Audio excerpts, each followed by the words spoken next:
Everyone, कैसे आप सभी लोग। आई होप कि जितने भी साथीगण हैं सभी अच्छे होंगे। गाइज, आज की जो अपडेट है स्पेशली हम बात करेंगे आपके डीएसएसबी को लेकर। देखो, डीएसएसबी में आपकी बहुत बड़ी इन्फॉर्मेशन चाहिए आपकी एग्ज़ाम्स को लेकर। ठीक है, एग्ज़ाम डेट को लेकर जो अदर एग्ज़ाम्स, जो इसमें बहुत सारी अभी एग्ज़ाम्स का पेंडिंग पड़ी है, जिसमें आपका एक पोस्ट कोड था 812/24। ठीक है, जो एमटीएस पोस्ट के लिए निकाली गई थी। वैकेंसीज में बहुत ही अच्छी खासी थी, लगभग 550, लगभग 567 टोटल इसमें वैकेंसीज निकाली गई थी डिपार्टमेंट की तरफ से। ठीक है, ऑनलाइन एप्लीकेशन के सबमिट जो 8 मार्च को सबमिट करवा लिए गए थे लास्ट डेट को। ठीक है, उसके बाद निकल के आती है सर आरटीआई के माध्यम से इन्होंने ये भी क्लियर कर दिया कि इस वैकेंसीज के लिए कितने टोटल एप्लीकेशन हमें डिपार्टमेंट को मिला है। ठीक है, तो डिपार्टमेंट ने सर आरटीआई के माध्यम से इन्होंने 4 लाख प्लस एप्लीकेशंस हैं उनका आंकड़ा जारी किया है। ठीक है, जिसमें जनरल कैटेगरी से सबसे ज़्यादा फॉर्म फिलिंग की गई है। मतलब जनरल कैटेगरी से सबसे ज़्यादा फॉर्म फिलिंग की गई है। लगभग आंकड़ा आपको रेशियो बताऊं तो लगभग 1.5 लाख, मतलब 1.5 लाख के करीब जनरल कैटेगरी से ही फॉर्म फिलिंग की गई है। ठीक है, बाकी जो अदर कैटेगरी जिसमें SC में फिर ज़्यादा हुआ है, फिर उसके बाद AWS हो गया, फिर OBC हो गया और ST हो गया। ठीक है, इस प्रकार आपकी फॉर्म फिलिंग की गई है। मतलब फॉर्म का आंकड़ा अच्छा खासा इस बार देखने को मिला है। ठीक है, अब बात करते हैं, कुछ कैंडिडेट के मन में डाउट है कि सर क्या इतना फॉर्म फिलिंग हुआ है तो क्या कट ऑफ में कितना इफेक्ट पड़ेगा, वो चीज़ें मैं आपको थोड़ा बताऊंगा कितना क्या इसमें इफेक्ट पड़ने वाला है। ठीक है, और देखो गाइज, फोरम का डाटा इसके अनुसार जनरल कैटेगरी में इसलिए बढ़ा है कि जो अदर स्टेट के जितने भी कैंडिडेट्स हैं, जो OBC कैटेगरी से हैं, जनरल से हैं, वो सारे अगर DSSB का अगर जिसमें किसी ने फॉर्म फिलिंग किया है तो वो डायरेक्टली आपके जनरल कैटेगरी UR कैटेगरी में काउंट किए जा रहे हैं। ठीक है, और जो दिल्ली के खुद के स्टेट के जो कैंडिडेट्स हैं, जो SC के हैं एंड जो OBC के हैं, जो जनरल से हैं, वो अपनी कैटेगरी सेम कैटेगरी में बिलोंग आ रहे हैं। ठीक, मतलब उसी कैटेगरी में आप फॉर्म फिलिंग कर सकते हो। लेकिन जो अदर स्टेट के हैं वो डायरेक्टली जनरल कैटेगरी में काउंट किए जा रहे हैं। ठीक है, तो इसके चलते जनरल कैटेगरी में सबसे ज़्यादा फॉर्म फिलिंग की गई है। अब बात निकल के आती है एग्जाम को लेकर। तो काफ़ी स्टूडेंट के मन में एग्जाम्स को लेकर बहुत ज़्यादा कन्फ्यूजन्स है। ठीक है, और सबसे ज़्यादा मेन मुद्दा था लोकसभा चुनाव का। ठीक है, कि लोकसभा चुनाव में इसका एग्जाम्स का कोई डिक्लेरेशन नहीं होगा। जी हाँ, इसमें लोकसभा चुनाव में इनकी तरफ से इस एग्जाम्स को लेकर कोई अपडेट नहीं दिया गया। लेकिन जो अदर एग्जाम्स है उसको लेकर इन्होंने एक्टिव रूप में इन्होंने कार्यभार किया है। लगभग 16 मई से इनको एक्टिव इनका रूप देखने को मिला है। ठीक है, जो JJPSC की एग्जाम्स जो जिस प्रकार अनाउंसमेंट हुई उसके बाद वार्डर की जो अदर पोस्ट है सभी की एग्जाम्स वो अनाउंसमेंट हो चुकी है। और लगभग इन्होंने ये भी शेड्यूल कर दिया कि कल से इसके JJPSC के जो 1 जून से एग्जाम स्टार्ट इन्होंने करवा दिए थे। सॉरी, आज 3 जून हो चुकी, 3 हो चुकी है। ठीक है, और भाई कल है 4 जून। ठीक है, कल चुनाव का जो परिणाम है वो आ जाएगा। उसके बाद इनकी तरफ से जो अदर तैयारी है वो भी स्टार्ट हो जाएंगी। ठीक है, तो आप निश्चिंत होकर अपनी प्रिपरेशंस कीजिए।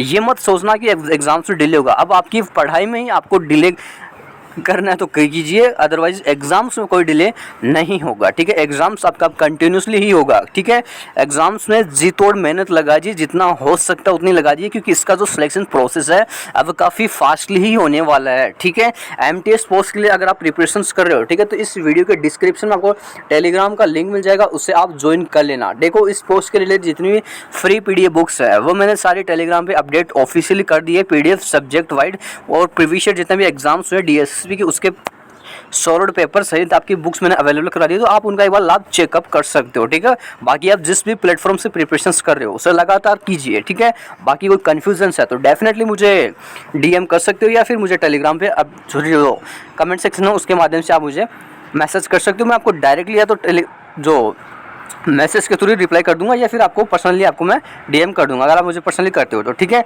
बाकी देखो, मुझे पर्सनली DM मत करना, आप टेलीग्राम ज्वाइन कर लेना। सेकेंडली, टेलीग्राम ज्वाइन करने के बाद आप जो भी क्वेश्चंस हो वो मुझे वीडियो के माध्यम से कमेंट सेक्शन में पूछिए। ठीक है, अदर प्लेटफॉर्म में किसी को मैं रिप्लाई नहीं दूंगा, तो इसके लिए मैं क्षमा चाहता हूं। आप मुझे कमेंट्स के माध्यम से अपना क्वेश्चंस पूछिए।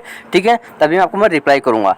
अब बात निकल रही है एग्जाम्स कब तक शेड्यूल होगा। तो गाइज, एग्जाम्स को लेकर बता देता हूँ। इस पोस्ट का जो एग्जाम्स है, देखो अभी जून में अदर एग्जाम्स को शेड्यूल हो चुका और जुलाई में जो अभी मार्टोन की शायद इनकी एग्जाम्स की कंडक्ट करवाने वाला डिपार्टमेंट। ठीक है, तो जून जुलाई तो आपका पूरी तरह से बुक हो चुका है। अब बात निकल के अगस्त में लास्ट वीक में इस एग्जाम्स को कंडक्ट करवाया जा सकता है।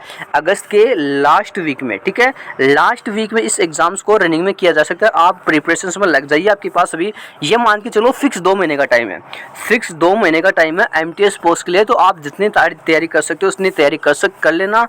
देखो, पेपर इसमें अच्छा खासा पूछा जाएगा।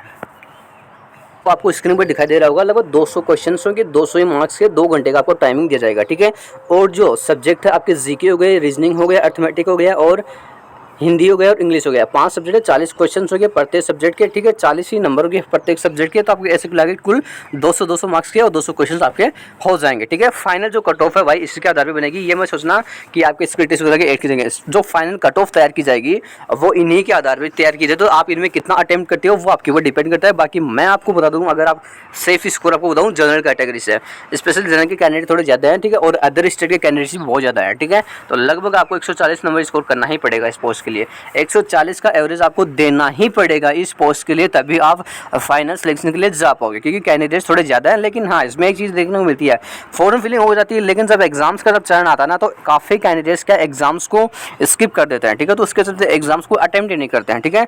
तो एग्जाम्स को ज़रूर अटेम्प्ट कीजिए जिन्होंने फॉर्म फिलिंग की है और जिनकी तैयारी अच्छी है, ठीक है।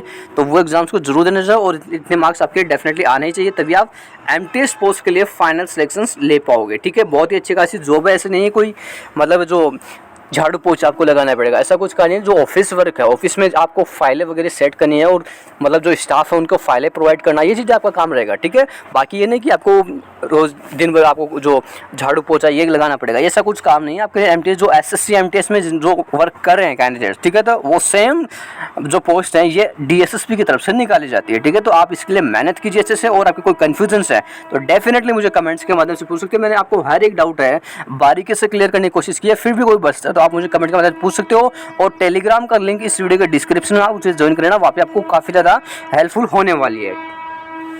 बाकी देखो, आप जिस भी प्लेटफॉर्म से तैयारी कर रही हो, ऑनलाइन जो क्लासेस ले रहे हो या फिर ऑफलाइन ले रहे हो, कहीं से भी कर रहे हो, लगातार उसे कीजिए।